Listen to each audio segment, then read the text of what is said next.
Hello and welcome to the 61st Planet Destiny podcast.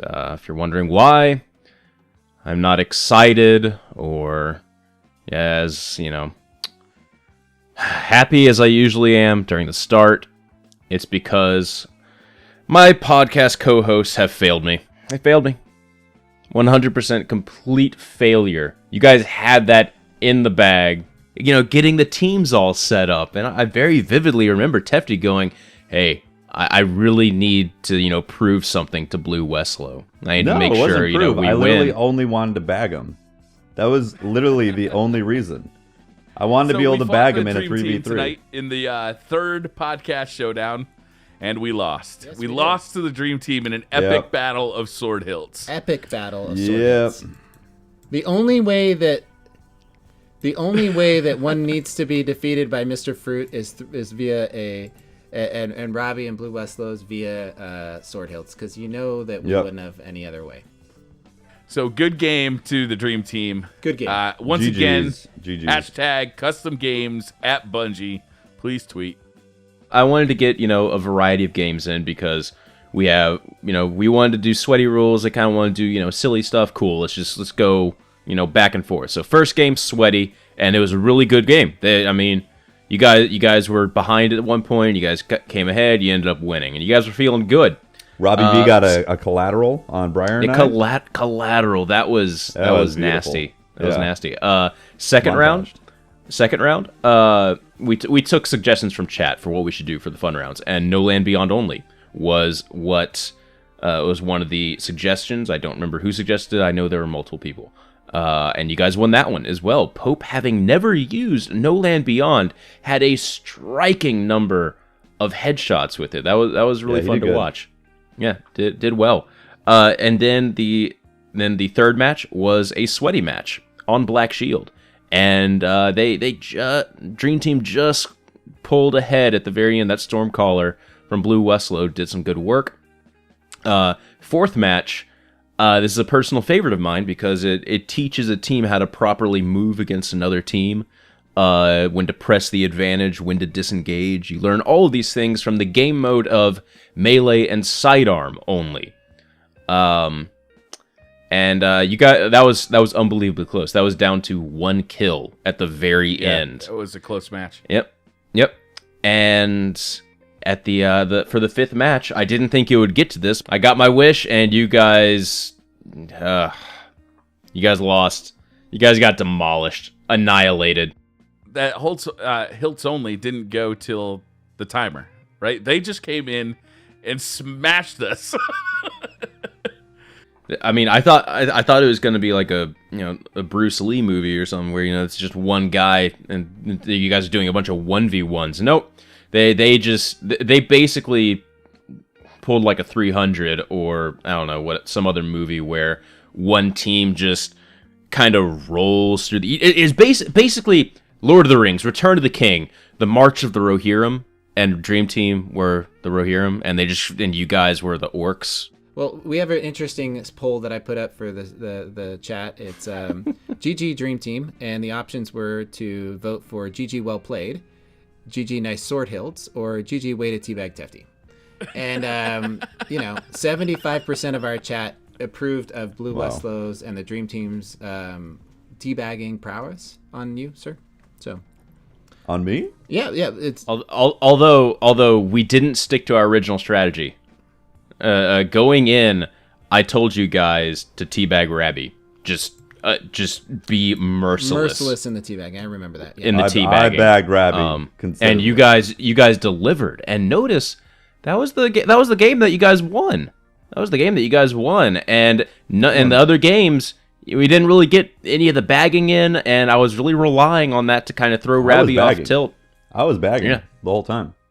I was like casual bagging. I was hideline bagging. I was running up and bagging somebody else's kill.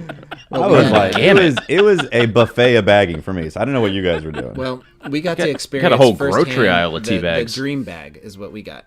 It's trademarked. Dream Bag. It's been trademarked. It's called the Dream Bag, and it's three of them rotating between our dead corpses and mercilessly teabagging us. That's called the Dream Bag. It was good. It was good. Yeah. It was fun, man. I'm looking forward to the next one. These things are a ton of fun every time we do them. Big ups to the Dream Team this week. Yeah, yeah. Yeah. Oh yeah. GG's all around. That was a lot of fun. I hated the Hilt game. Destiny news we want to talk about. You guys want to talk about the audio stream that Bungie had today? Yeah. I'd much rather talk about the Division, but okay. So Bungie did its. Well, they had two parts to the audio stream today. They advertised this about a week, maybe 2 weeks in advance. Yep.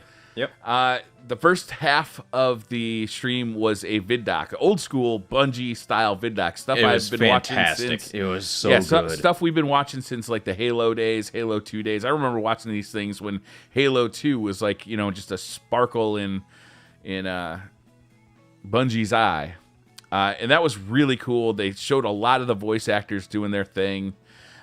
They showed like the audio team going out to a gun range and firing all the weapons to get sound effects for that. That was a very entertaining. And then they moved on from there, and they did a little couch session, right, where they had two actors who played voice roles in The Taken King, and some before that, as well as a couple of audio engineers, and that was pretty entertaining as well. I found that it was drawn out toward the end, but I'm not as big a fan as watching actors talk about their craft as some are. I tend to actively avoid it, in fact, because I find it breaks the illusion for me when I see how an actor actually behaves in person compared to how I want their character to behave. But it was interesting to see how that stuff comes together. They talked a lot about the future of the Queen, possibly.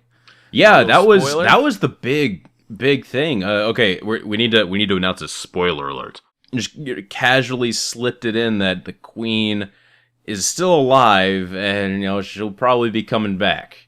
I don't think they said that specifically. They said there's more story to tell about the Queen. There's more story to tell about her, and we'll see how the character changes and develops. When we get to that world down the road where that original pirate queen comes out, I think it's gonna be a really powerful moment. I'm happy because there were talks of possibly space pirates coming in at some point, and I mean I like Metroid. Yeah. That'd be sick. I figured there's no way that they were going to kill off the Queen that quick. Oh no, no. Yeah. And it was It's such too a good mystery. a character. Yeah, exactly. She's a great character. I'm excited that there's going to be more.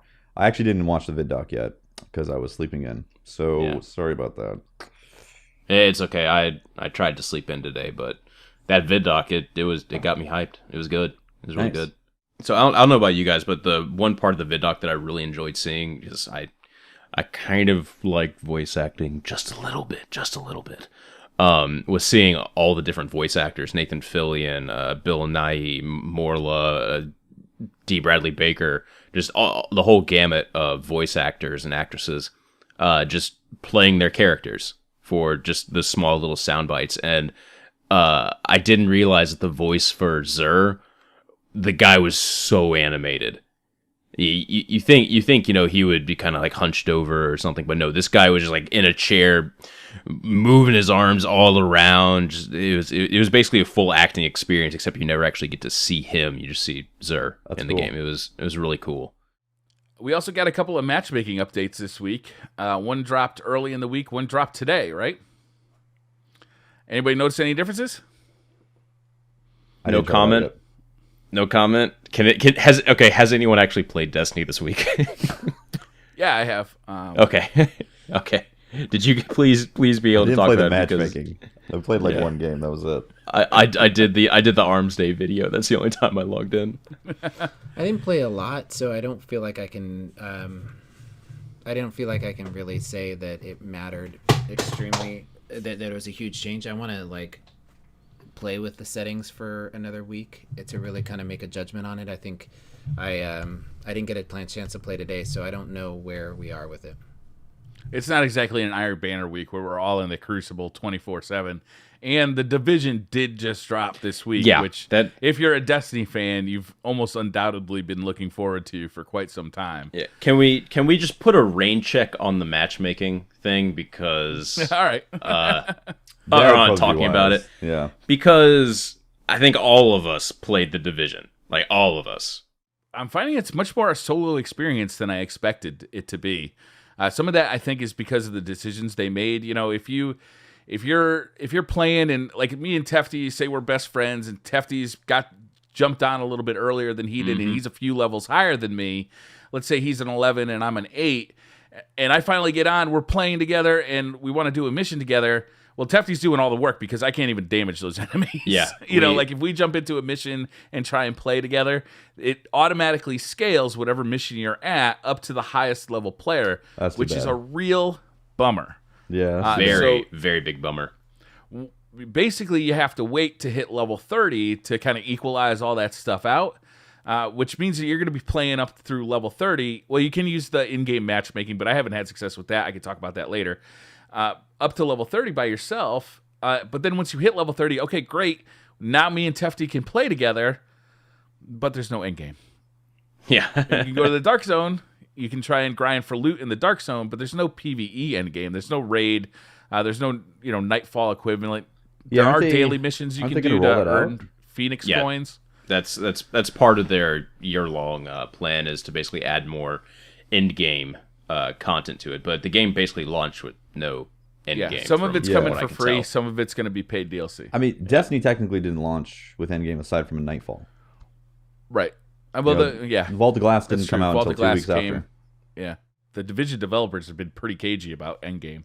Yeah. I'm level 19 now on the PC, and I've approached it as a solo player because a lot of these type of games I enjoy solo first, and then bringing in people to have the multiplayer experience because I feel like you get two sides of the game that way. Like I played Borderlands 2 solo, I played even the Story of Destiny solo first. And I've been enjoying it, but I think the comparisons to Destiny is very unfair because again, there's no space magic, there's no supers, the gunplay is very different. I think the gunplay is more like Uncharted, and then I think the loot system is more like Diablo, with the crafting and the type of perks. Like you get lifesteal on some of these perks, you get XP bonuses on some of the perks and all that. And also it's set in New York City, modern day, with like Mission Impossible style gadgets. So it's really unfair to say, hey, is this going to kill Destiny, or is Destiny going to kill it, or blah blah blah? Can they coexist or whatever? It's like they're different games. You know, they're going to entice different type of people. There's a cross section of first person shooter people and RPG people that enjoy that center cut, and Destiny has grown that center cut further, and Division is like off to the side in a different area. It's like mostly RPG with third person shooter. So I've been having fun with it. You know, I don't know if I'm going to enjoy the end game because I haven't gotten there yet. I will say this though, Tefty, is that, you know, it does share something in common with it supposedly shared something in common with Destiny, in that you'd be able to go and play PvE cooperatively with your friends. That's, I think, for me, that was the biggest highlight of the game. I was hoping for a big PvE, you know, community shooter or community game where, you know, all those guys that I used to raid with in Destiny, all right, we could get excited for brand new content in this other game. We could play it together. But at least in the leveling up process, it's not that easy to do. That's too bad. You know what Diablo does is they give you basically fake levels when you're in a party with somebody that has higher levels. So everybody gets matched up to the same level, but the drops for them are the lower level. And there's like a fake inflation of their damage and their health and all that that's averaged out. It's too bad they didn't do that, because then that would have been smart. Yeah, exactly. I can see not doing that for the Dark Zone, but at least in the PvE areas. Yeah, for the missions and all that, leveling through it, yeah. You know, if I was going to start, if we were a Division podcast and it was starting to critique the game, there's still a lot of room for that game to grow. And you know, I'm sure the guys in their community are really kicking it up and critiquing it, but it is fun. I'm enjoying it, but I will be back to Destiny. Mm-hmm. I do like playing the PvE. It's fun. I like that New York setting. I like how fleshed out that world is. Like, I'm constantly finding new areas to explore. Like, I'll just run across a manhole cover that's open, go down it, and like there's all sorts of stuff down there. You'll walk through an alleyway and you'll see a door open. You go in and explore an entire building, pull out all sorts of trendy caps and puffy jackets and stuff. You know, like it's a fun game to explore in, and it looks nice. You know, it just looks gorgeous. And that Darkstone is fun. You know, it's not the Crucible. It's not going to scratch that itch, but it is fun to go in there. It's fun to, you know, become a rogue agent. It's fun to try and get gear out when there are rogue agents around. You know, there is compelling gameplay there. The shooting mechanics of the Division do not work for me. It's just something about it. The shooting doesn't feel satisfying. I think a lot of it might have to do with just how tanky a lot of the enemies feel. You end up having to, I don't know. You just end up having to do too much damage to something, and then like your shots don't stagger enemies as well. Like, say you land a sniper headshot on a guy that's charging you with a baseball bat, and he just keeps charging at you. And you're like, well, that sucks. Okay, but yeah, when I moved to Destiny, like everything feels really really solid about it. I feel like I've staggered enemies with a shotgun. You can stagger them with a shotgun. No, I've You use staggered a with rifle snipers. too. If you use a single shot rifle, it staggers off. Okay. Yeah. See, here's the thing. Right now, what we're experiencing is the mid game, and in the mid game of Destiny, there's times where enemies feel like tanks. You know. That's true. Yeah. That's And as very soon as you hit that end game, and you start getting the weapons that actually mean something, a lot of those guys get ripped up really fast. So Yeah. I think like you need to keep that perspective in place of like, okay, this is what it feels like to be like level 15 right now in Destiny. You know, going through some of this content that's maybe a little bit more on the difficult side because you're under leveled a little bit or whatever, and then as soon as you get those rare the purples and the yellows start dropping, I'm sure the feel like it has to feel different. It has to feel like you're tearing through enemies. What rank are you right now, Tufty? I'm I just hit 19. In PvE or PvP? I've only been doing PvE. I haven't done any Dark Zone because I'm playing solo through the mission or the story first, and then getting squads in together to go and do stuff. Once you hit level 30, it unlocks the challenge mode for all the missions. So right off the bat, there's regular mode, there's hard mode. Once you hit level 30, there's a challenge mode that unlocks, and there's like better loot rewards. But you go right back to having those tanky enemies. I think the Division suffers from their boss fight mechanics, very similar to early Destiny. It's not very engaging for me that way. I got to tell you, I didn't find any of the boss fights so far to be of a tier where I said, well, that was fun, you know? Yeah. They don't look any different too. All the enemies kind of look the same. They do some different stuff. Like some of them will run at you with a hatchet or with a baseball bat. Some of them will sit back with a sniper rifle. But they all kind of look the same. So there's not a whole lot of variety there. The sniper looks like a hunter in Destiny. You see that with the Oh hood, yeah. the The guy with the poncho. Yeah. I saw him earlier. Yeah, I was like, that's a hunter. And one of the things I think that's going to keep me at Destiny is I enjoy the concept of like a sci-fi shooter. I like the creativity of being able to make up guns and come from different places in sci-fi lore, and it's just fun to be in that environment where the sky's the limit, right? You can create your own physics. Yeah, but there's still creativity that could be at play there. With the crafting system, you could be crafting weapons that not every gun has to be an M1A1 or a SCAR or an M4. You've got a crafting system. Let us craft something that's totally ridiculous. All the enemies, okay, so we're doing humans, but some of these guys could be huge, hulking, like steroid-ridden monsters, and other guys could be these little skinny, crafty guys that kind of run around peeking behind corners all the time. There is some variety in human form. I think they could have embraced that a little bit more. I feel like I'm bagging on the game an awful lot. It's a game I do enjoy. Like I've been enjoying my time with it. It's just a little. I've had a few disappointments with it, mainly around the multiplayer aspects. I think it's understandable too. There were some issues with networking. There's The launch was very rocky. Yeah. launch was very rocky. For the Things they first ask 30 you to do minutes. is queue up in line to activate your agent. 3 hours? Did you guys hit this? Oh, There's no, like I cut 18 that. I cut people that waiting line. in a room trying to use one laptop. Yeah, and it I was cut that bugged. line. How is this the first thing you do? Yeah, I got into a lobby where it was bugged and it wouldn't activate at all, so I had to log out and relog in. It wasn't Yeah, bugged. probably It was ended- just you were waiting for it to like become available.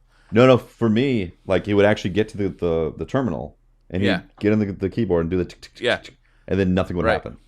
Exactly.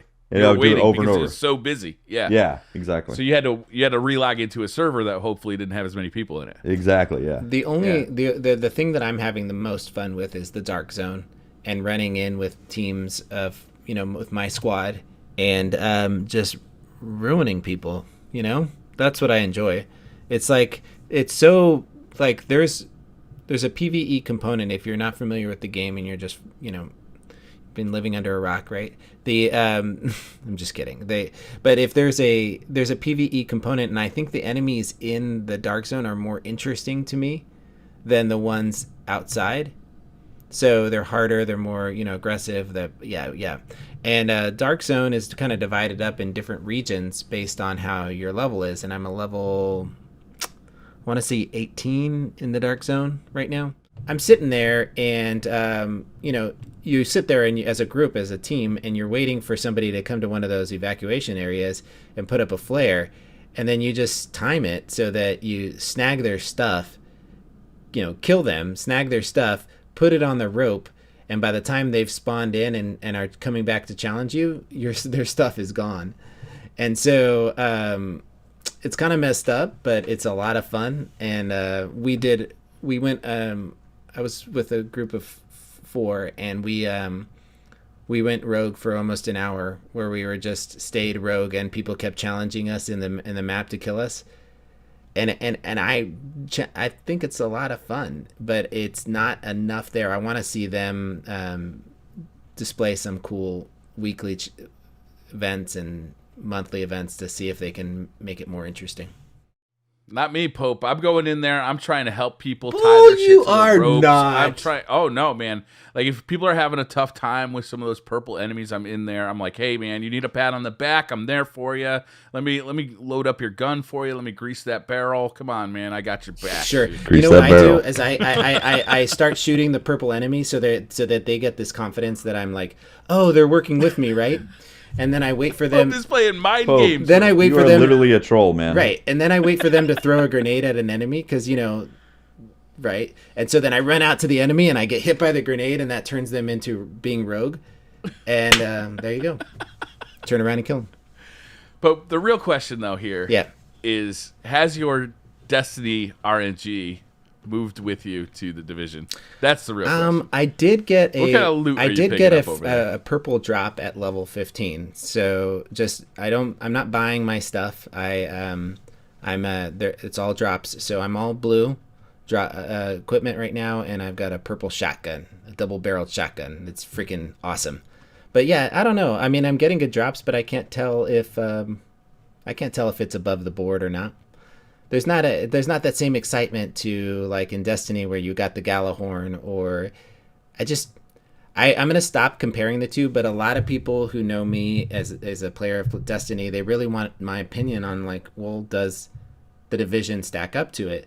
And but it has Question we're seeing in chat constantly. Yeah, When we stream. that's true. And it's so has my RNG transferred over? I think it has, and especially when my RNG can include stealing other people's good luck.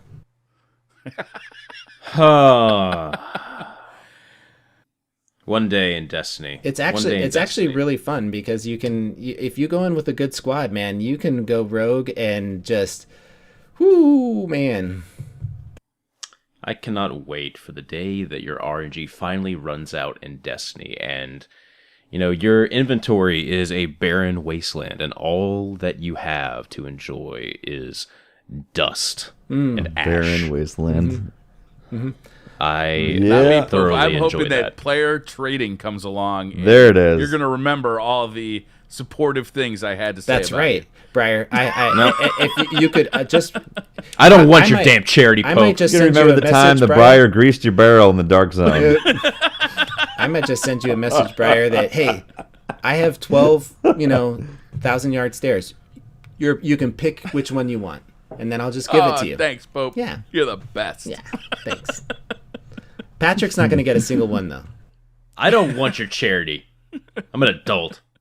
Does that conclude the Division podcast number one? Yeah. The pod. Well, everyone, welcome to the Planet Division Yeah. podcast. This is episode number 1, and that was the end of it. If you want to find us, go to PlanetDestiny.com, as we have not filed for a new domain name.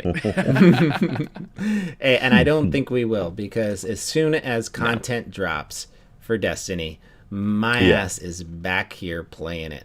I also have zero desire to make any content at all for that game. It just, I don't enjoy it the way I enjoy Destiny. I think it just comes down to the shooting mechanics for me.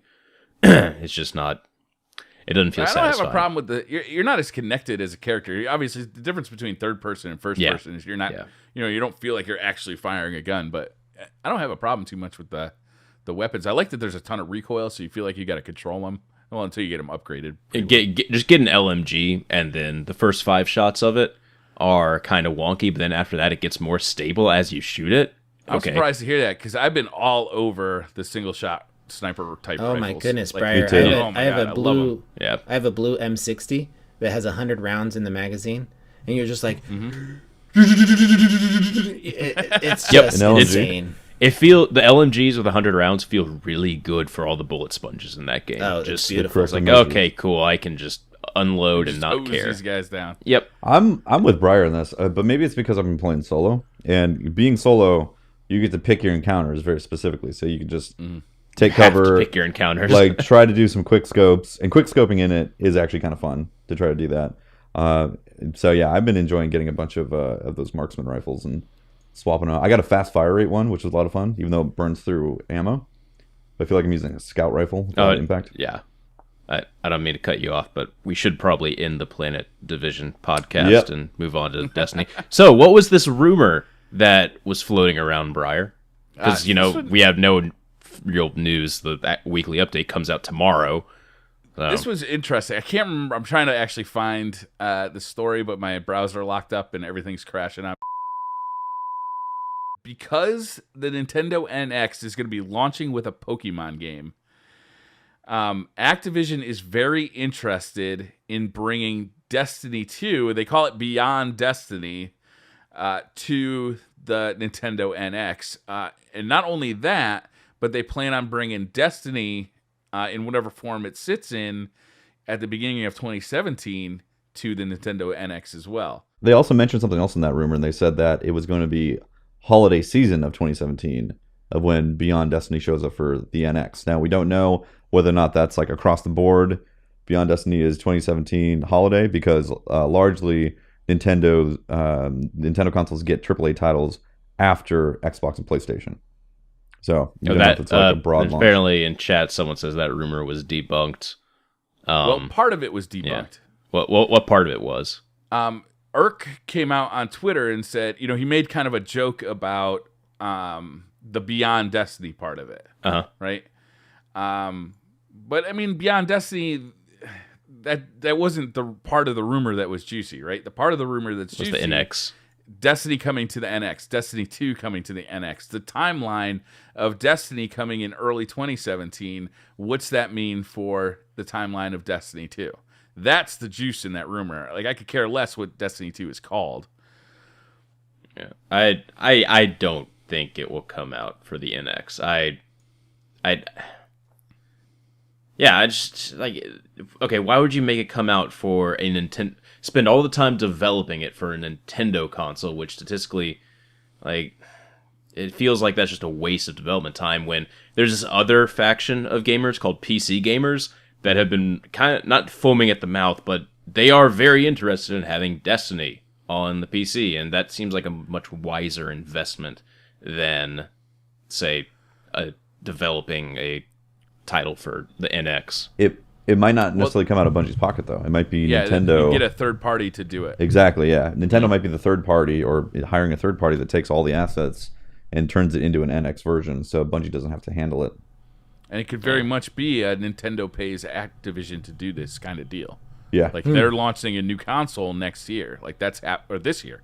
That's happening, right? We're going to hear about this thing at E3. It's going to be out holiday 2017. They want big games on this console. Maybe we'll be hearing it at E3 if it's still around. Companies are leaving E3 in droves. I noticed that. And it's like some big name announcements. So regardless of E3 getting whether or not E3 is going to happen, but whatever the news timeline happens of when a big announcement happens for the NX, it does make sense that they see Destiny making huge splashes in gaming and then saying we need Destiny on the new Nintendo console to bring in some of those people, some of those hardcore gamers. I mean, it makes sense to me for Activision to do it, right? Especially if Nintendo is incentivizing that kind of activity. It also, if Nintendo comes out and releases a more powerful system, it could be the best version of Destiny that's available. It could be the best version of Destiny 2 that's available. And that's compelling. It's a compelling rumor. I don't know if it's true. It's compelling though. Nintendo knows they have to make changes, and they've had some pretty serious problems in the past, like with the YouTube thing, and they're learning. They're looking to grow out of what they are right now. So if they do make a new console that's better than the current, better than the PS4 and the Xbox One, and then say, guess what, you can also play a better version of Destiny on it. I mean, from a marketing perspective, that could be major.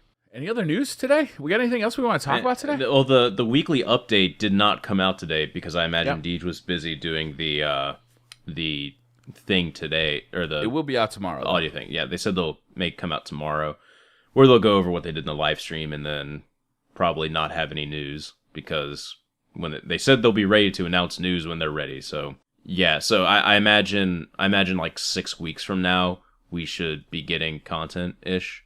This is just me. This is just me bullshitting. I have no sources or anything on it.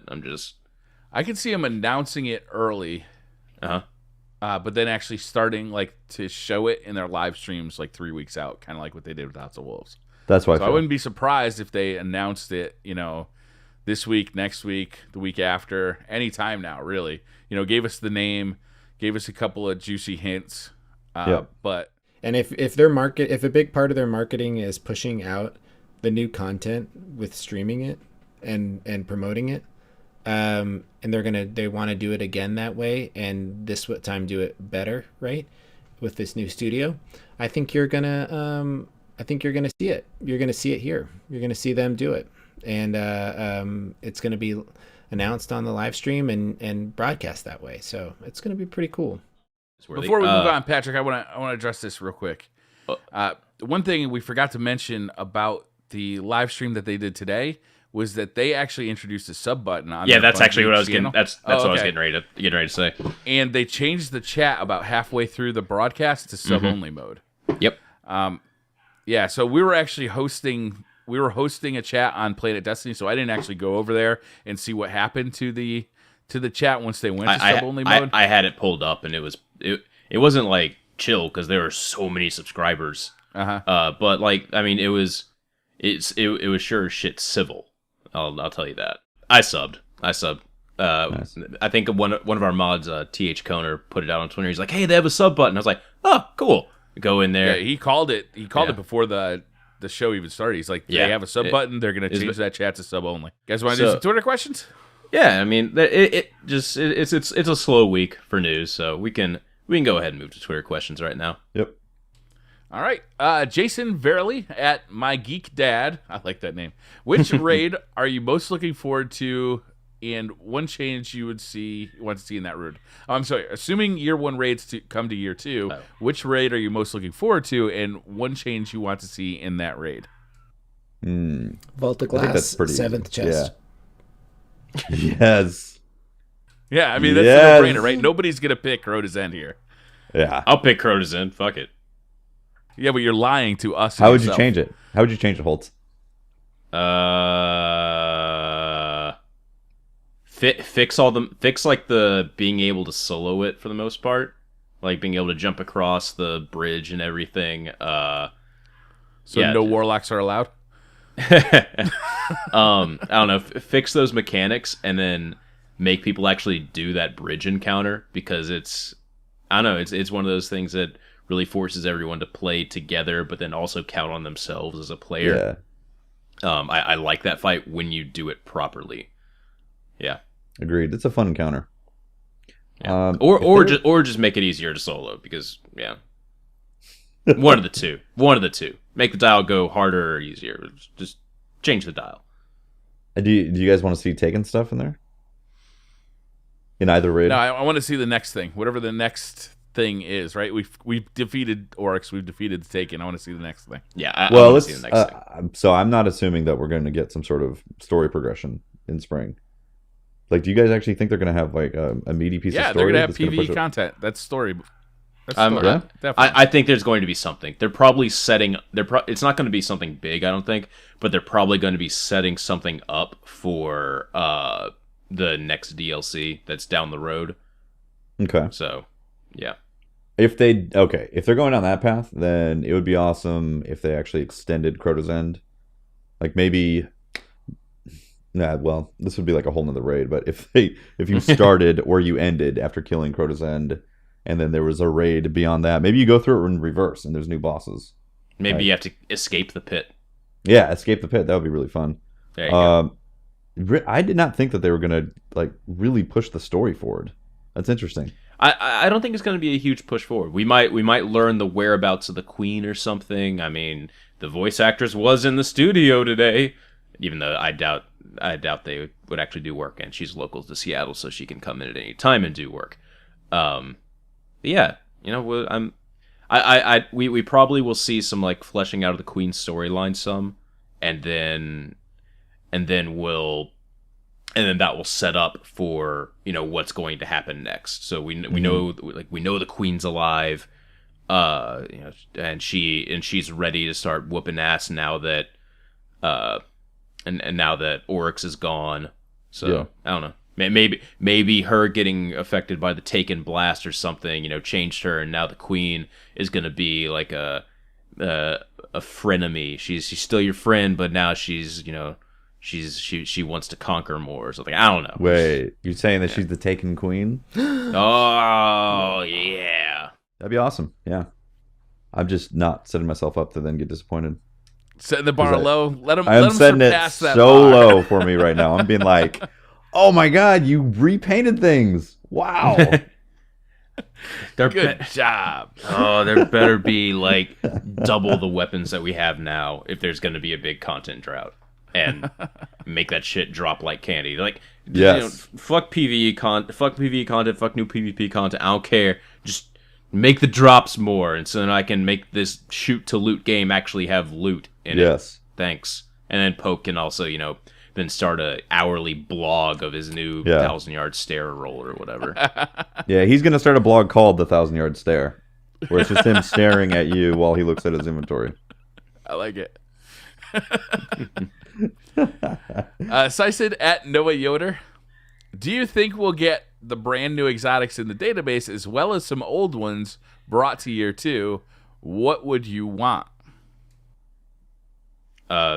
Yes.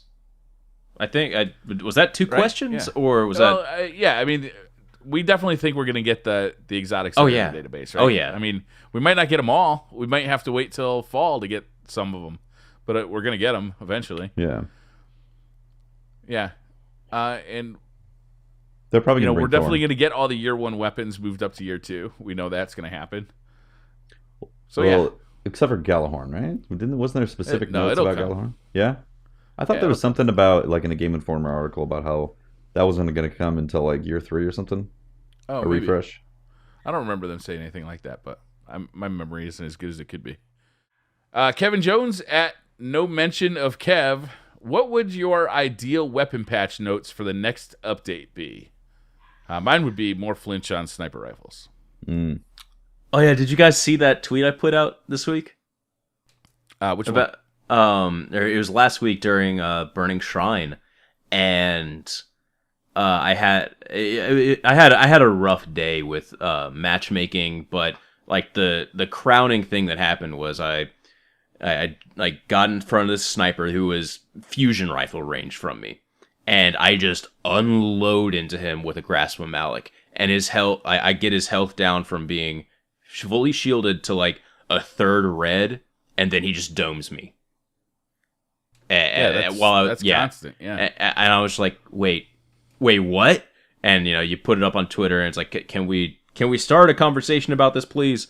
And we had a lot of really interesting things. I think maybe adding like a D-scope mechanic to snipers if you get hit, to instead of increasing flinch, because there's like this massive RNG thing of, yes, it can quote unquote take skill to control it, but there's so much RNG that like I will try to control it and then I'll not hit them, or I'll just fire off a shot anyway and the recoil will make it hit them anyway. I think adding a D-scope mechanic after a certain amount of damage is taken while scoped. Would that go forward into PvE as well, or would it just be a PvP thing? I feel like it needs to be a PvP thing, just a PvP thing. Because that would stink to have that mechanic in PvE.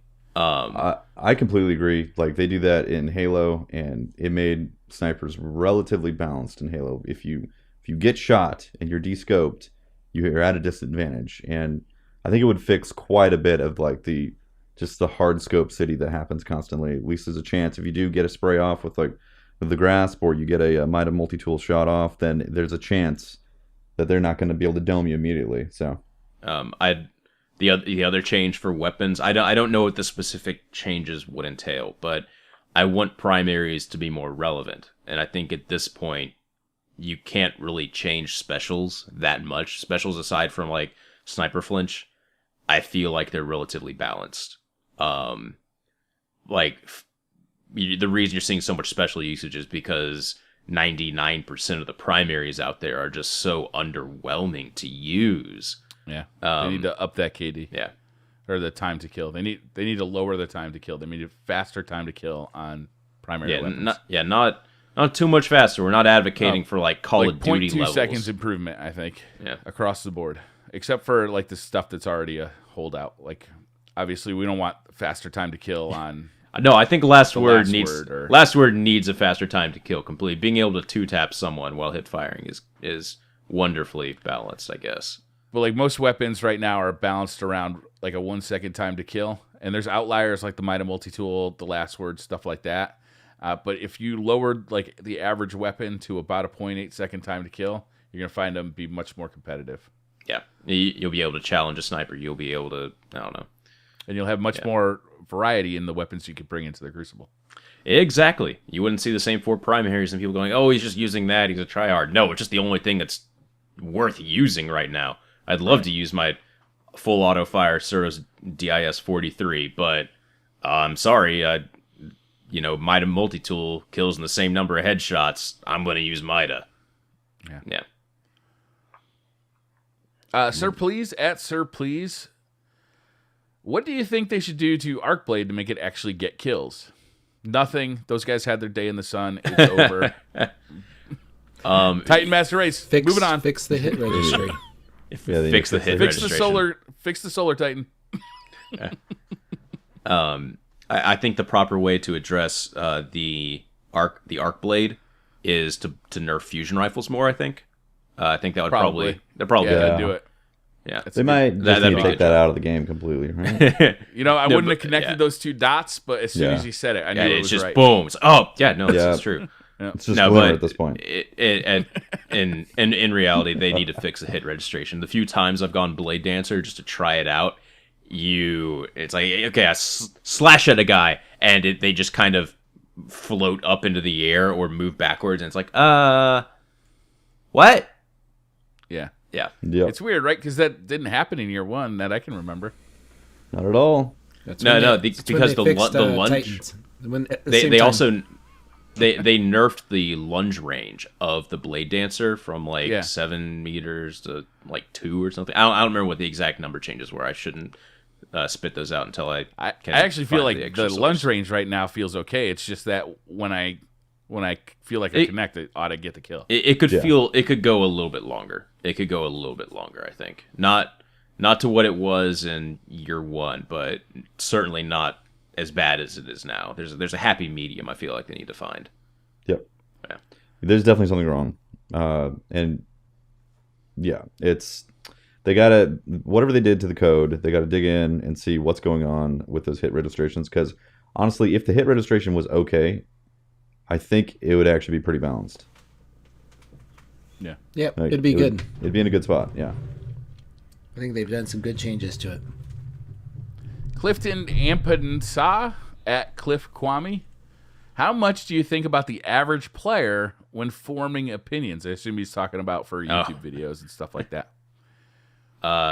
Actually, all of my videos are entirely informed around the average player. I know it seems like I'm only trying to appeal to people that play the game a shit ton, but no. Basically, I'm going to tell you as an average player, it's not worth the limited time you probably play the game to try and, use hard light, because there's better stuff out there, and despite it, shooting really cool lasers, that doesn't really kill enemies that well. The average player is, our viewer base. Every single thing that I put out is directed towards the average player.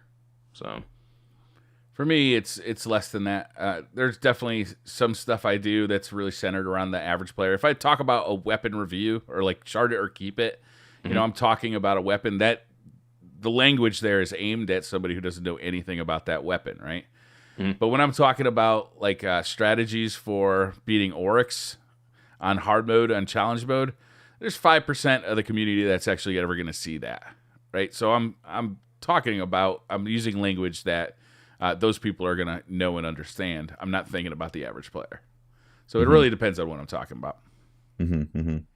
Yeah, anytime I've done reviews, I'm always thinking about, like what Pat is saying, the average player and how long it's going to take them to do, like you said, acquire this weapon, and is it worth it? Is the payoff there? And then balance that with also the average player's skill as well. And thinking like, Last Word is great. Yeah, like Last Word is great, but if you have a tough time with aiming and doing single fire shots, like keeping that stuff in mind with the reviews is where I think it's important.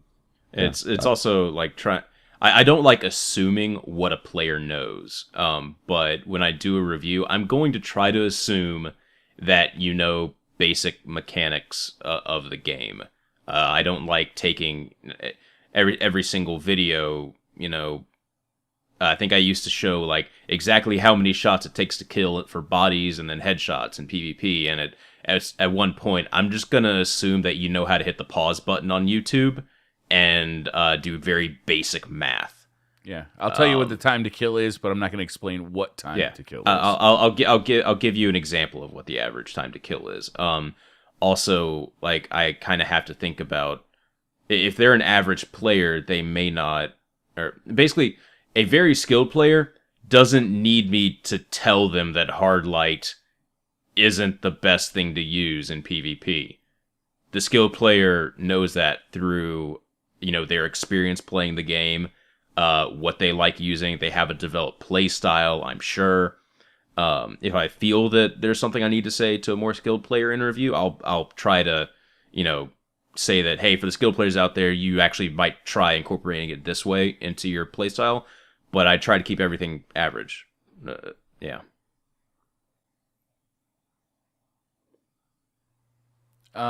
Eric Blaze at BlazeCW.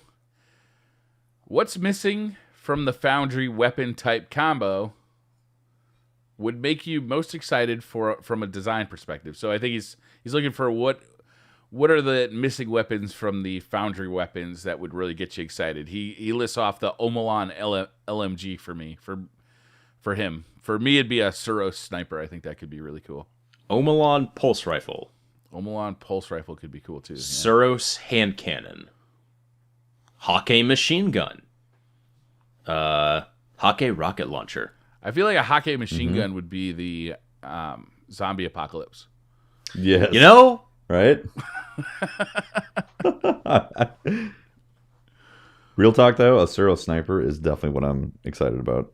That'd be cool. I'm drinking all this water to get my salt content down from that. The zombie apocalypse reference. Good thing Pope's gone for that. Yeah. Stephen Gulsby at Niv Biscuit. Without including power level, what's your favorite gun in Destiny? So all-time favorites. What is it? All-time favorite was Fatebringer because it was the first time experiencing just instant headshot explosions on any enemy that I shot because of so much impact from it. And then you reload it with that outlaw perk, and you're like, holy shit.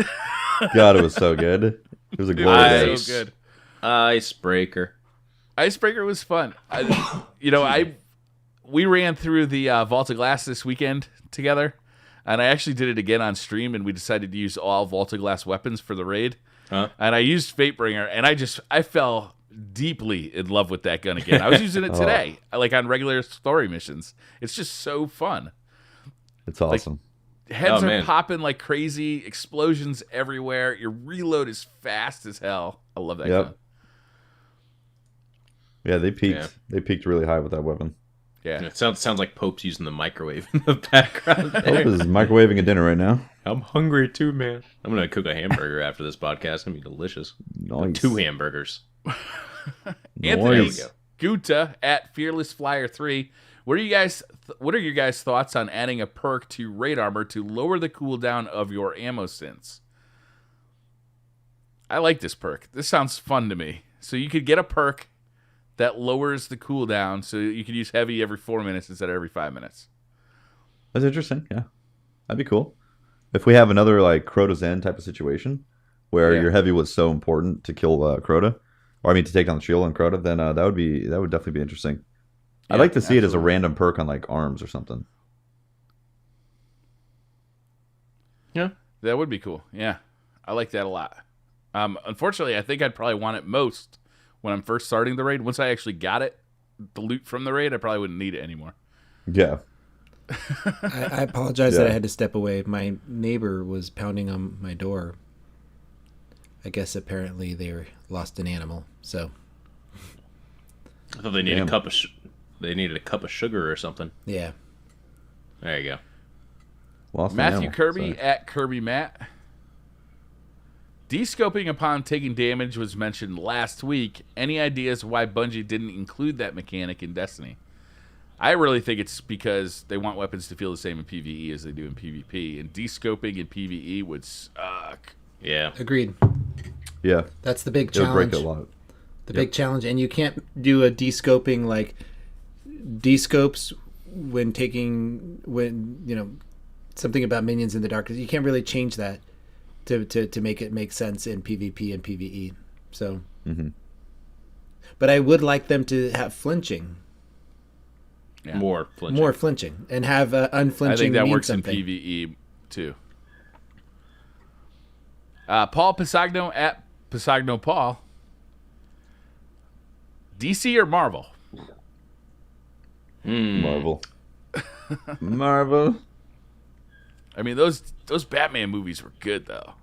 They were, but I mean, Iron Man, Marvel's kicking ass right now. Thor.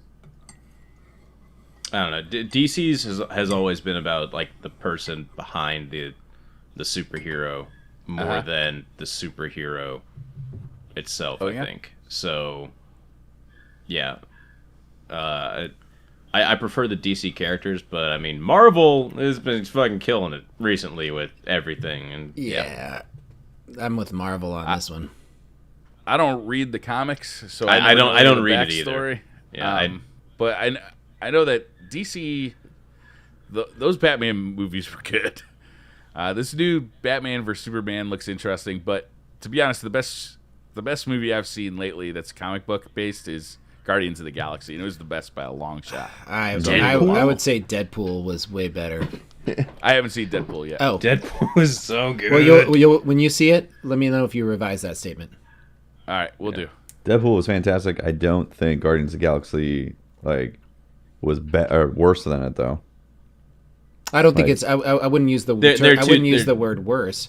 If I was to rank it, I would put Deadpool above Guardians of the Galaxy. Yeah, they're like different. The different Like one was rated R, potentially mature, and the other is more of a romp through the galaxy. Like it's almost like comparing Division to Destiny. Excuse me, Guardians of the Galaxy should have been rated R. Did you see Chris Pratt's body? Nah, that is. Oh my god, it's too good. Too good. Did you see how naked Groot was the whole time? I know. That's true. It's sickening. Not a lick of clothing They through the whole movie. They didn't even bother to put a leaf to cover it. Not even a leaf. Both That great man movies. gets to carry his stick. No, let me tell they're you. both great movies. But if you weren't allowed to say they were both good, and you had one movie that you could watch before you died, and you had to pick one of the two of those movies, which one would you put above it? Oh man, I haven't seen Deadpool, but I can tell you I've seen Guardians of the Galaxy about 20 times. Guardians of the Galaxy is a great romp. Like it's awesome fun. through the galaxy. Is that opening scene where he's dancing to that Redbone song? Mm-hmm. Oh my god, I love it. Yeah, Deadpool's awesome too, but it was very like focused story in like a confined area. I don't. I am going to tell you that I disagree with you right now, Tefty. I'm sticking to my Deadpool is better than Guardians. Awesome, fantastic. Both of them are Marvel movies, though, right? Yeah. Yeah, Marvel's so Marvel killing wins, it. Yeah. hands down. I think across the board. No, but Yeah, I Marvel wins. really left Guardians of the Galaxy with a huge smile on my face, saying, "Man, I hope we get more superhero movies like this." And I was saying, I hope they can make a Star Wars movie as good as this, because it felt like watching a Star Wars movie for the first time. Justin, go ahead. Or not. No, Justin Hendrick, at Hendrick Justin. Do you guys think that more exotics should be like Tlaloc, meaning you sacrifice your super or another ability to use it? I like what Tlaloc does, where it makes you have a certain playstyle, or it makes you give something up for something else. Like you're making a really hard choice when using it. And I like it in regard, and that it's a similar weapon to Monte Carlo, in that it allows you to really build this play style around it. Like you're gonna get more talents that affect your melee and grenades, because you're just not gonna care about your super as well with that one. Yeah, I like more exotics like Tlaloc. I just wish it wasn't as simple as, hey, doing this will make you do more damage. I feel like that's a kind of a lazy thing to design, but yeah. Dubhead Gaming, at Dubhead Gaming. Would you guys like to see a heal replace a melee in Destiny 2? It'd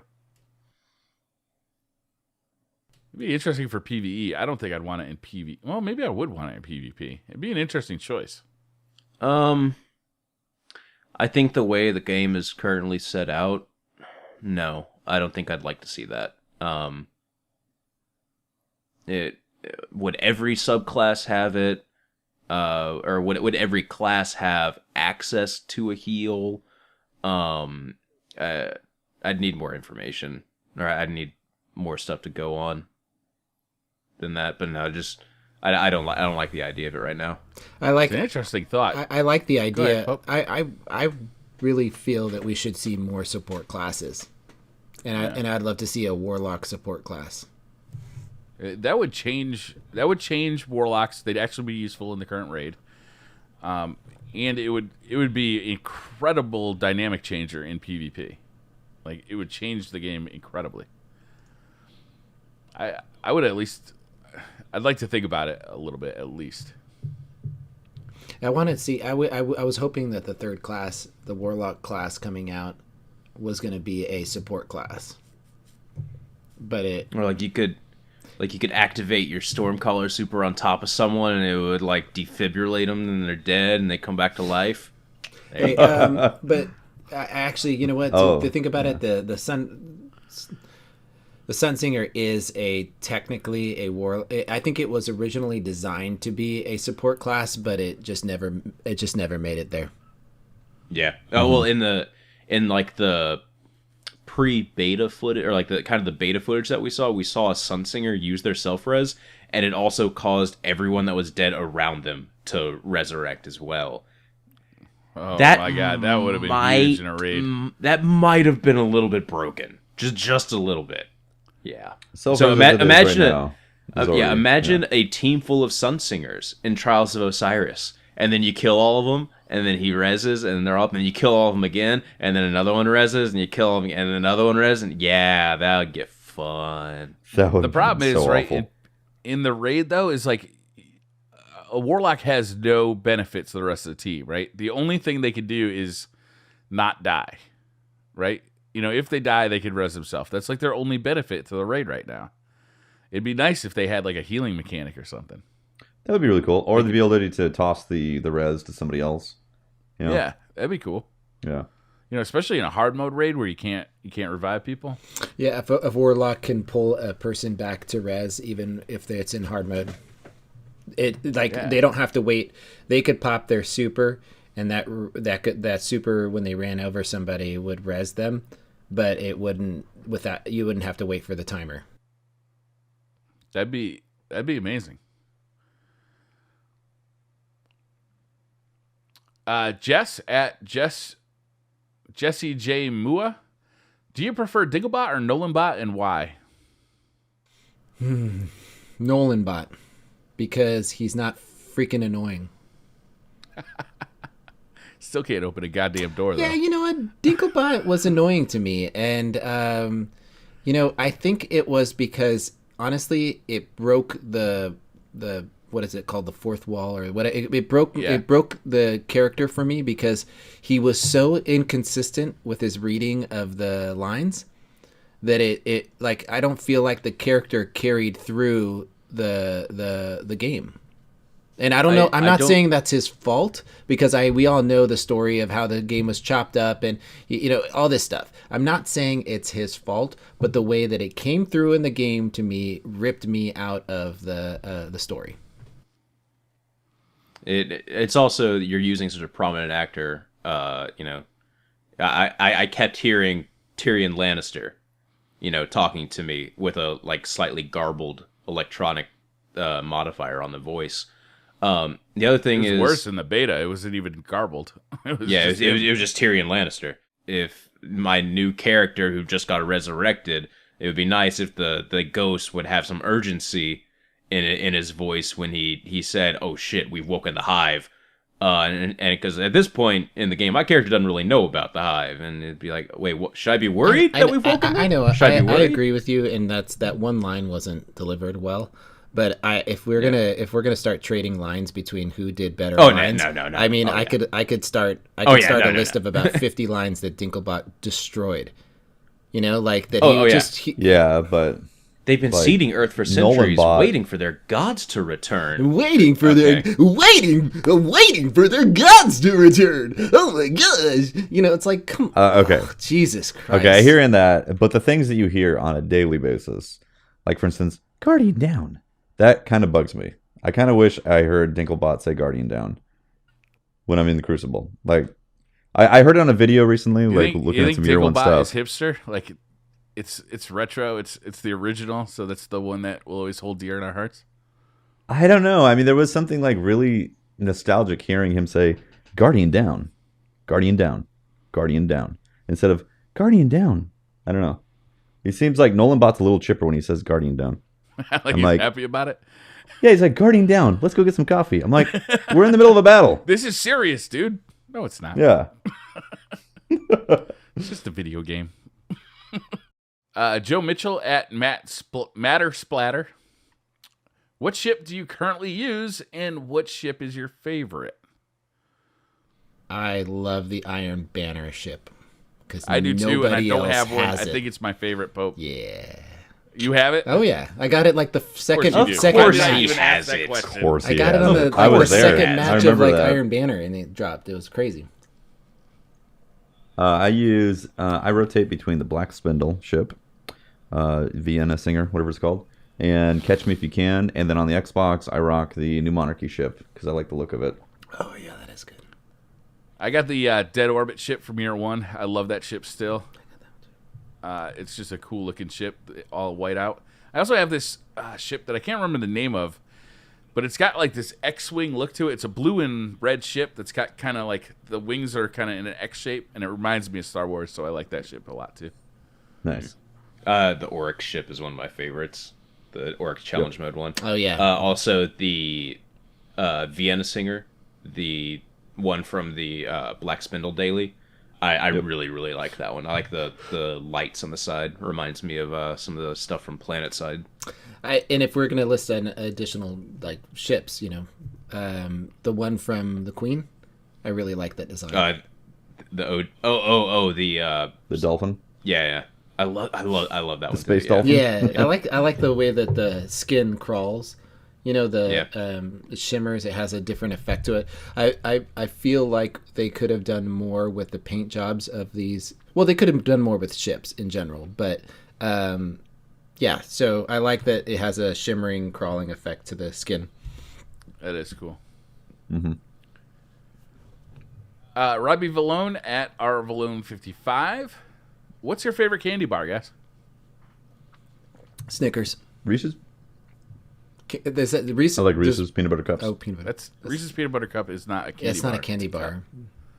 It's a candy disc. Fail. It is next to the candy bars. It is all the not time. So a is candy bubblegum. bar. It is not. You wouldn't call that a candy bar? Okay, look at the definition. A bar of candy. I mean, they didn't say a disc of candy. Technically, it's two, Two discs. All right, fine. Reese's makes a candy bar now. I'll just say that one. What is it? Reese's candy. I don't remember the name No, of it. you're- I've had it a couple times. The Butterfinger. I mean that flaky wafery. Butterfinger's delicious too. Butterfinger's trash. Get out of here. You Milky are. Way. I mean, Butterfinger tastes like you're eating something from like a previous apocalypse. No matter what Milky Way is just a Butterfinger. Like in the peasant's. division. Milky Way is just a peasant's version of the Snickers bar with no peanuts in it. That's right. I don't like peanuts. I don't like peanuts. Who even eats There's Milky no accounting Ways for these days? taste. I I haven't didn't even had know a they Milky sold Way them anymore. in a I long thought time. they shipped them all off to communist Russia. Y'all are like y'all Briar, you and lost I. the plan. Y'all lost the PlanetDestiny challenge today from going up against the Dream Team. None of you like Milky Way bars. At least we This is some- tried. At least some we tried. bullshit. That's some bullshit. You're I like need that a guy in podcast. Braveheart, where Braveheart's expecting that those clanmates to show up and fight, and you're up on the ridge, and then you just turn around and walk away. You're like those guys. Hey, I knew you guys had it. You know what? I stand by Reese's peanut butter cup. I don't care if it's not a bar. You refuse to Tefty's- be argued Tefty's- away from the cup. 100%. I'll get the king size with the quad, and I'll eat all four of them because they're delicious. I really like paydays. Paydays are, I think, my favorite. Nice. Matthew Johnson at Mr. Johnson Design. On the theme of sound, would you like your Guardian to talk more in patrols? If so, what would they say after a headshot? No. God damn. Yippee-ki-yay, motherfucker. They There would it just is. pull one-liners out of 80s action movies. That's right. That's all I they know would what do. you're thinking, punk.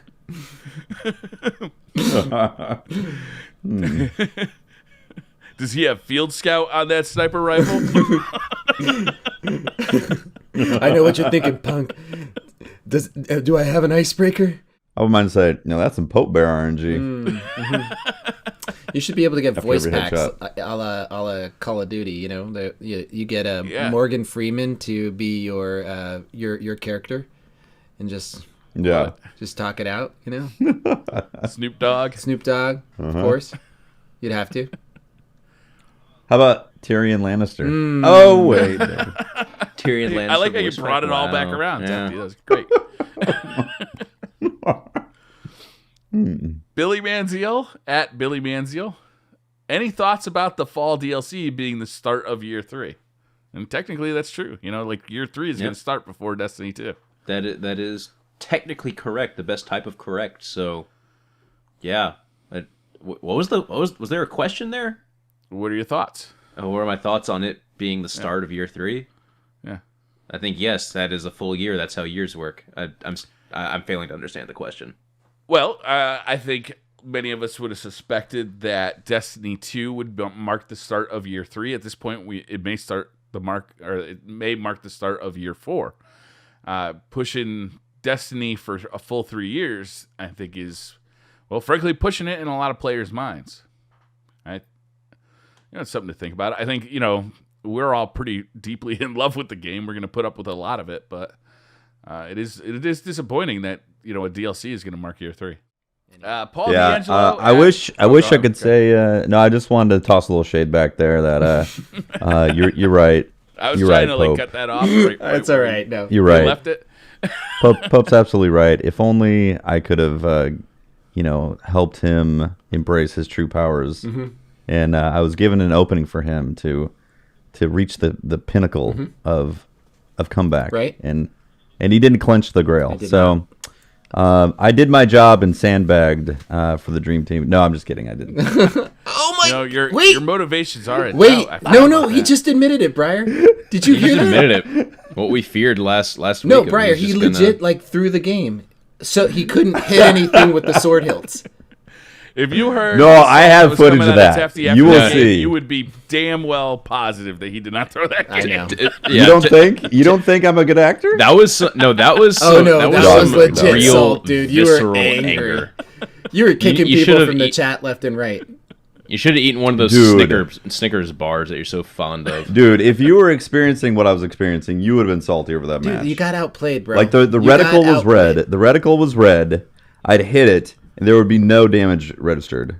It was driving me crazy. Can we see it? Can But, we see clips of aside that from on? Can you do a video of it? I want to see. No, I have it all. I have it all I recorded. want to see yeah. it. I want to see it. I Yeah, want, you I got want to it. demonstrate it. Unfortunately, got we're it. going to see it in the next Dream Team video. Paul D'Angelo at Try Paul D. Is Grasp of Malik worth the grind of never getting it? What do you guys think? I know you have it, Patrick. I have it. Anybody else got it? Pope, of course, has it, right? You have to put in so much time to get a possible good roll. Pope, it's a podcast. Stop reading chat. It's for like the player who puts a lot of time into the game and they want like that really solid pulse rifle that can do really good work. Yes, it is worth it, but the amount of time that the average person that has a good roll has to put into it, it's stupid. Like You triple. don't even really need a perfect roll, though. If you get a somewhat decent roll, it still performs in the Crucible. It's a damn good pulse rifle. It takes a little getting used to because you have to fire it so damn fast that accuracy can be a bit of an issue. But it does have a fast time to kill, and that's what you're looking for in the Crucible. I would like it. I would say it's worth it. I would like it more if You I don't like had. I would like it more if I had. To be honest with you, like trigger stops on the PlayStation controller. I feel like Yeah. I feel like the controller itself doesn't lend itself well to a high fire rate pulse rifle because there's so much. It feels like the controller is inconsistent when it activates, and to sit there and feather your finger at the point where it activates, it would be a lot better if the controller itself had more tools to be able to control that. But That Battle Beaver customs, man. They get trigger stops. yeah, trigger stops would be Can you very switch- valuable. Can you switch so the R1 button is your trigger in Yeah. this game? I've never Yeah, actually looked. you can. Yeah. You can. You can also in the PlayStation settings. What a lot of people do is to make the analog sticks like the R2 and L2 digital instead of like more analog inputs. You swap R1 with R2 and then in the game flip them, and it will and it basically it turns it into all digital inputs by doing that. It's really weird, but it works. Bad for a racing game, good for a shooter. Yep. probably. Yep. Bad for yeah. And it's funny on the PlayStation 3. I feel like every game used the R1 and R2 instead of the R1 and L1 instead of the triggers. But they seem to have switched on the PS4. Now every game uses the triggers. Chris Arkham at Shizzy161. Opinion on the current availability of currencies and materials. Too easy or too hard to get? Personally, I think it's fine. I think it's about right, too. I would like more weapons. Yeah, it's not so much the currency; it's just the damn weapons. Make them drop more. I'm tired. You know what a currency is? Legendary weapon engrams. Make those drop more. It's like a 10% chance compared to the armor pieces 90%. That's what it feels like, at least. Yeah. After 6 months too, you're kind of bored with buying them from the vendors. Like you bought all the ones that are somewhat interesting. And then you get really frustrated when the vendor doesn't have that special weapon engram that you want to buy. Yeah, it's really frustrating. It just feels like it honestly feels like the faction vendors should have, the gunsmith type, packages where you can get faction rewards, and they re-rolled those. And it just, I don't like the way that we have the selection we have of the weapons that we're using right now. It would be much better if we got to see a more variety or more of a refresh here, and instead of we're sitting there looking at the same stuff. I am totally ready for a refresh. Like, I just want to see all new stuff. It should happen every week with the Arms Day stuff, and then just 2 weeks. Every 2 weeks. 2 weeks. And every week would be rough. Well, you need every 2 weeks in case, like, you have to be able to, get your legendary marks up quicker, and not a lot of players are able to farm it like, some of us are. See, always think about the average player. Yeah. Andrew Calhoun at 70 Cal 89. You think the expansion model seen in Destiny and the Division will be the future model of selling games? No. I do. I think it's become so expensive to develop games that they need to have a tail end for these things. They need to be able to develop expansions cheaper than developing a full game and sell them to justify having these huge teams spending $100 million, $200 million developing a game. Well, the $60 price point has not moved in 30 years. When you say if it's going to be the future, it already is the present, really, when you look at it too. Point. Like, I mean, ever since 2008, I want to say, like, it's been less. You don't just buy the game and you're done anymore. There's going to be DLCs coming out. There's going to be a Game of the Year edition coming out. There's going to be microtransactions. Like, that's slowly become what it is today. Now, the only time that you ever get a game that's like you buy it, you're done. It's like in most indie games, and even some indie games are starting to have more microtransactions and some stuff like that too now. Yep. There's actually one exception right now, which is really unusual. Far Cry Primal does not have a season pass. Far Cry Primal should have just. Some would say it's an expansion of Far Cry 4. It basically is. That's true. No, well, I mean, no, it's completely different art assets. I know. Yeah, the landscape is supposedly ripped from Far Cry 4, but it is weird that Ubisoft did not do a season pass. Yeah. My thought behind the season pass thing is, I don't know how confident they were of Far Cry Primal, compared. Cause it's I don't know. You could have just not named it Far Cry. You could have named it some other thing, and people would have been like, okay, cool. It feels like they just kind of slapped the Far Cry namesake on it to sell the game. You haven't played it yet, have you? I have not played it yet at all. It's very Far Cry-ish. Okay. Yeah, I mean, it's like you play it and you're like, oh, this is obviously a Far Cry game. Okay. But yeah, actually, what they did with Far Cry 3 was they had what was it called? Dragon something. Yeah, it was like an 80s retro expansion. Blood Dragon. Yeah. From what I've heard. You are right. Yeah. This actually does feel like Far Cry 4's Blood Dragon. Yeah. Just repackaged as a full game. That's but it's like, it's meaty. It's a meaty game. So I've yet to play it. I have no desire to play it either. So, yeah. I still have Far Cry 4 unopened in the box. Sad. I just haven't gotten a chance to play it. Andrew Calhoun at 70. Oh, we just read that one. Yeah. Hella Average Gamer at and194_. Completing the weekly PvP bounties gives... Oh, I'm sorry. I read the second part first. What if completing the Nightfall gives blue glowy head again, and completing the weekly PvP bounties gives a red glowy head? Would completing both of them give a purple glowy head?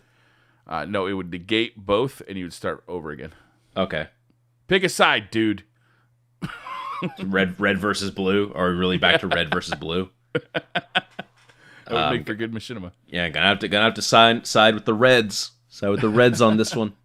I don't know why they got rid of that from the Nightfalls. It's like it was a nice little reward, you know. After you beat the Nightfall, you get to run around with the little glowy head. Why would they take something like that away? It seems weird. I couldn't. I can't remember what their reasoning was for it, but whatever. Okay. Was that it? Was that? I guess we don't care. Yeah, I mean, I don't. Yeah, I feel like I've moved on from. It's the like glowy head okay, thing. glowy It's head nice, is but cool. You know what I'd really like for the rewards, for the actual experience of going through a Nightfall that has, you know, chaff, airborne, or chaff grounded, and then ultra shielded enemies to maybe be worth a damn. Well, You know, in my opinion, if they had kept the Nightfalls more difficult, that, you know, and that you could die and it would wipe you and it was worth something, then the glowing head was awesome, right? It indicated that you were capable of doing a challenge. But at its current state, I mean, the glowing head for the Nightfalls now is like, okay. The fact that you don't wipe Yeah, to the beginning of the thing, that doesn't it really hurts the Nightfalls. right. It makes took a it lot of the challenge it makes out. it not as prestigious, I think. So I would agree. I don't know. Although I gotta say that the Saber Strike, that beginning of the Saber Strike this week, that was tough. Yeah, fuck that. This might be the first week that I just don't do the Nightfall because, well, I think I have enough like level 275 legendary boots. I think I have enough of those. I did two Nightfalls last week, and both of them dropped 1,000-yard stare. You should really do it. I'm gonna go get some more water. I'm gone later. Jacob Dowell Double- at double- JD yeah. from the IE. No, that's not a joke. I mean, that's literally like both Nightfalls dropped me 1,000-yard stares. you know what's funny? The real joke is that I was not laughing because I knew it was true. Of course it was true. It's Pope RNG. Yeah. It's a goddamn legend. It's a goddamn legend. It's a burden, really. It's the saltiest legend. It's a burden. It's hard on me sometimes. Yeah, it sounds I awful. bet it's hard. Hard like that cherry said no. Hard like the hilt of my sword. Oh, you better watch out, Pope. Better watch out. Do you think Destiny could implement a system similar to the Division's upcoming post-raid loot trading?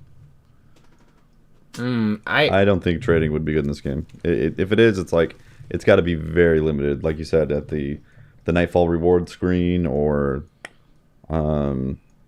maybe when drops happen in a raid, like you could trade then right there. But it's got to be cool. limited.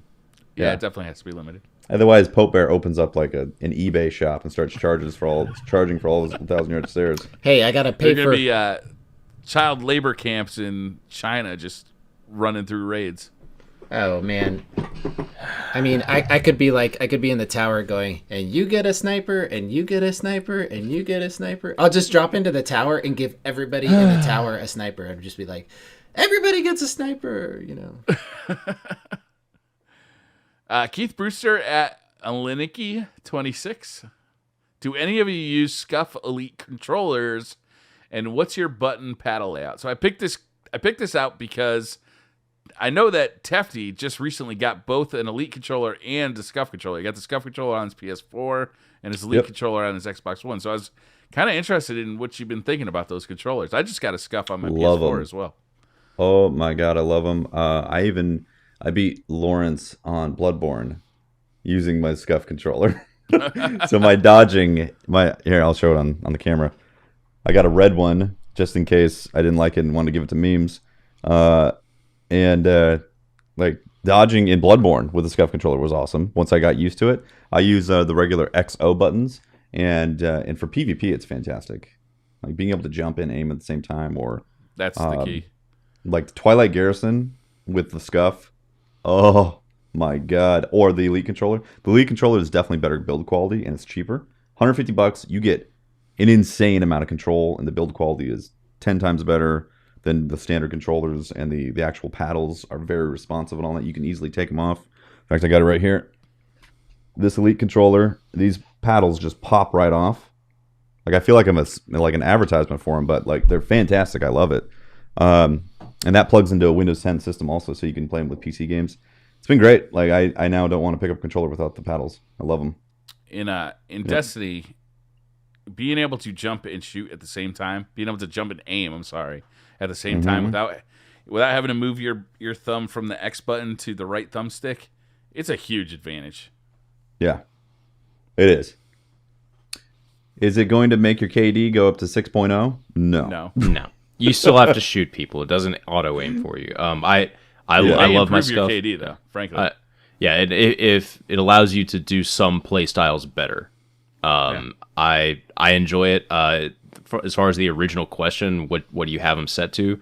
Right paddle is set to jump. Left paddle is set to crouch or circle. So. And for me, mine is jump, and I really like this left paddle to be switching my guns. So. Triangle. Yep. So I have a triangle, and I have all the movements on these fingers, but this and switching guns right here allows me to be really responsive in PvP with moving, popping out with a sniper, shooting, and if I get a body, I immediately come out with my gun and come at him. I grew up with Scuff on Call of Duty, so my left stick is jump and my left paddle is jump and my right paddle is melee. It's funny that we all had a different answer for that. I'm surprised. Yeah. I like the jump and the crouch on it. Tefty, which one do you use for a melee? Right button. With like R1 a sword hilt melee? How is that done? Cade Turner at Cade HD. Which one of you is really Amanda Holliday's girlfriend? The people need to know.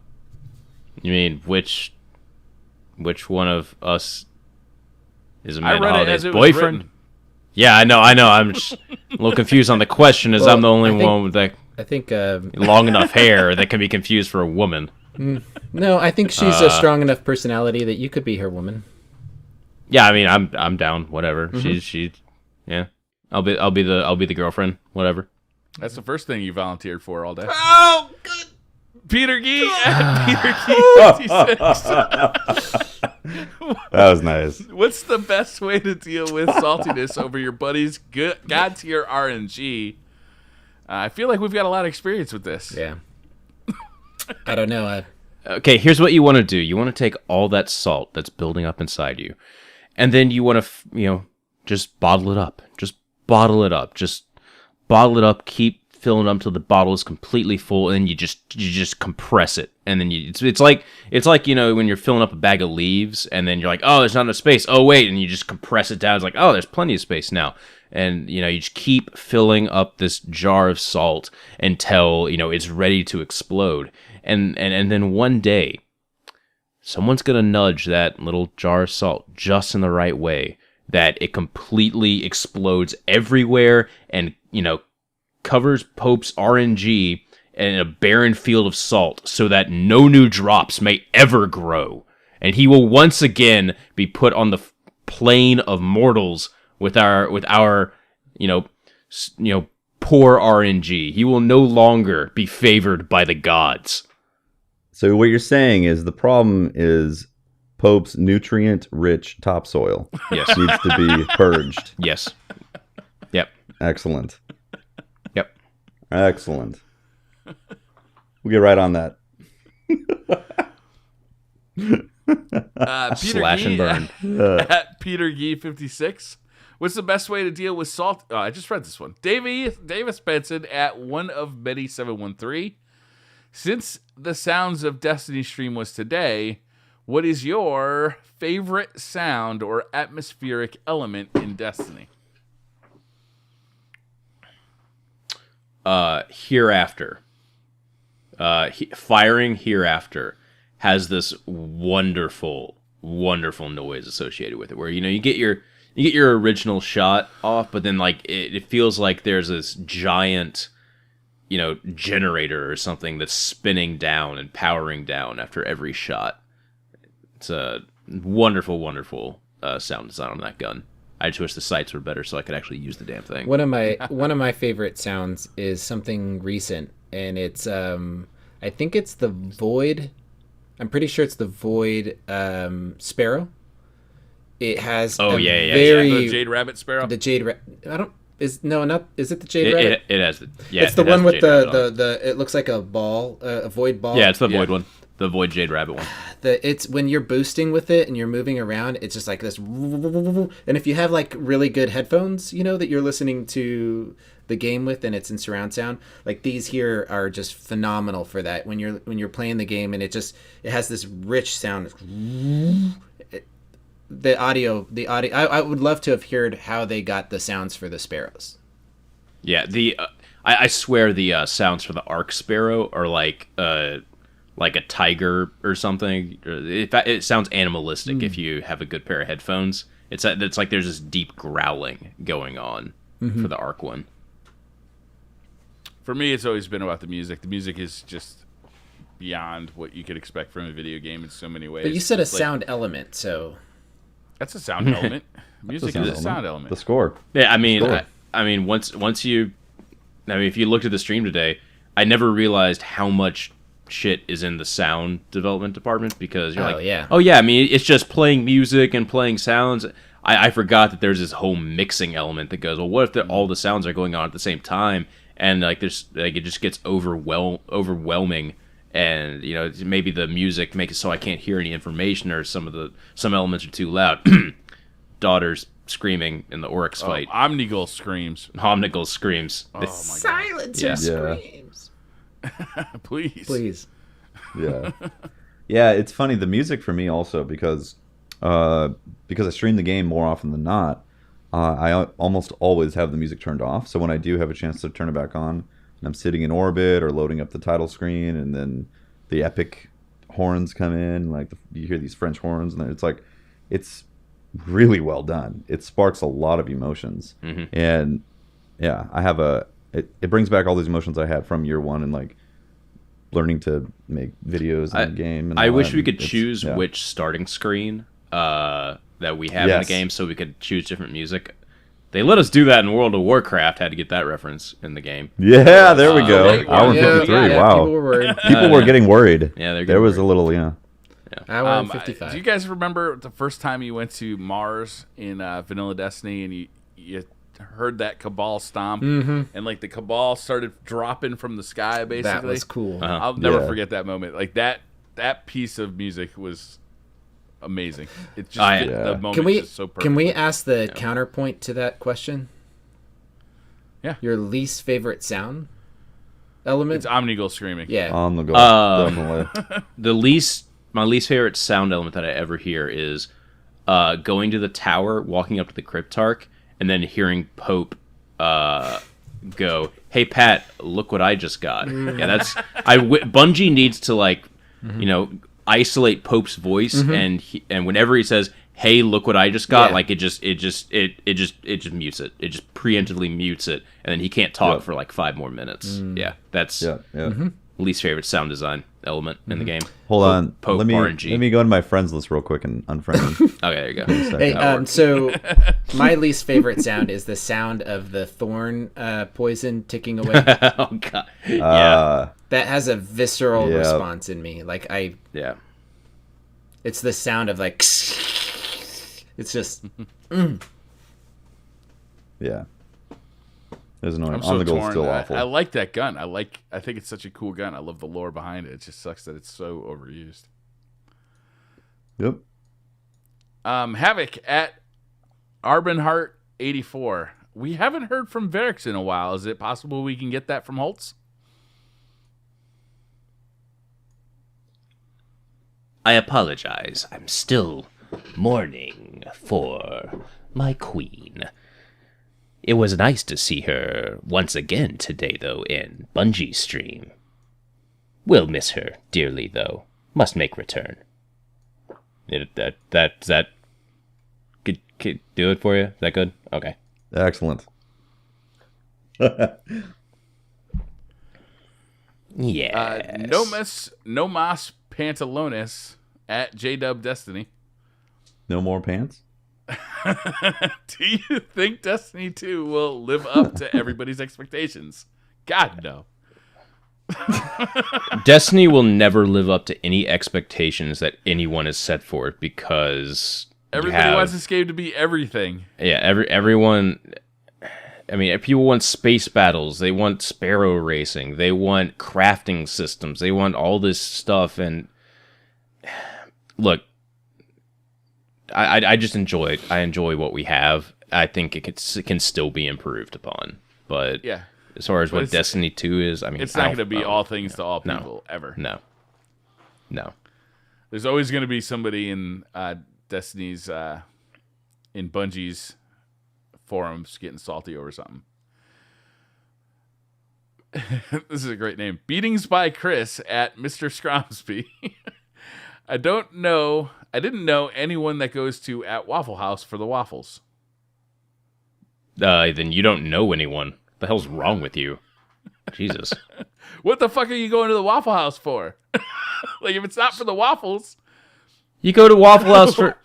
What's going on over there? If you're not going to Waffle House for the waffles, you go to Waffle House for the patty melt and the free coffee. Like, there you is go. it like a front free for like coffee, a too. cocaine Well, it's free coffee or a refills. whorehouse or something? What's going on? Dude, Waffle House is... If you're wondering why I call my stream the Waffle House, I've explained this before, but only in my stream. The Waffle House is like a perfect representation of what I want my stream to be. No matter who you are, no matter what your state of being is, you can come in and find something that you'll probably enjoy, whether it be the company of people in the chat, watching, the chef work, doing whatever. I mean, sure, if you're a loud asshole and you come in, you're going to get kicked out like everyone else in the Waffle House. But, if you're just chill, you want to have a fun time, you go to Waffle House. Or if you're just drunk as shit, you go to Waffle House too. I mean, that works. I'm not gonna fault you for that. Is there any gluten-free waffles? Get the fuck out. I've never been to the Waffle House. Everybody can find something at the Waffle House that they want, except for Tefty. Listen, there's a waffle place in Hollywood, and I know I'm referencing Hollywood, so it's even worse. But there's a place on Vine and Sun. It's the chicken and waffles place. No, not that place. That's not gluten-free. But there's a place called The Waffle. Yeah. Literally on Vine and Sunset. And it has gluten-free waffles that are delicious. So I see a question in chat. Hey, Holtzman, is the Waffle House worth driving 70 miles for, about an hour away? Here's what I want you to do. Okay, I want you and then 3 buddies math. You need a designated driver for this. I want you to get shit-faced if you're old enough to get shit-faced. I'm not advocating underage drinking, but if you are of legal age to get shit-faced, do it. Go to Waffle House. It will be the greatest experience ever. And then once again, when you're sober, go to the Waffle House with those same 3 friends. And you'll understand why you shouldn't drink anymore. A little bit, but also your Waffle House is zingers today fucking are on awesome. point, Briar. yeah, on fire. Yeah. Well, this was the 61st Planet Destiny podcast and the first Planet Division podcast as well. You always know where to find us at planetdestiny.com. We do Destiny stuff. I'm Holtzman or Patrick, whatever you want to call me. I'm failing at this one this week. Just whatever, take it over. Whoever's next. I'm Briar Rabbit. You can find me on the Briar Rabbit channel on YouTube. Just hit 70,000 subscribers. I'm actually really excited about Congrats. that. You can find me streaming for Planet Destiny on the Planet Destiny Twitch channel right here, or streaming on my own channel on off days, or hit me up on Twitter at the Briar Rabbit. And I'm Tefty Teft. You can talk to me at Teft on Twitter. You can check out my streams I do for Planet Destiny on Tuesday, Thursday, and Saturday nights. And check out my personal Twitch channel, twitch.tv/TeftyTeft. And I might be posting some Division Let's Play gameplay on my personal YouTube. Maybe. We'll see. Anyways. And this has been Pope Bear. You can always follow me on Twitter at Pope Bear, and also streaming occasionally on the Planet Destiny Twitch stream. I also wanted to announce that we're going to be taking part in a couple charity live streams coming up. So stay tuned. The information will be coming out where you can come and watch us and help raise money for a good cause. So there'll be more information coming out. I just wanted to let you guys know that keep an eye out and make sure to stop by.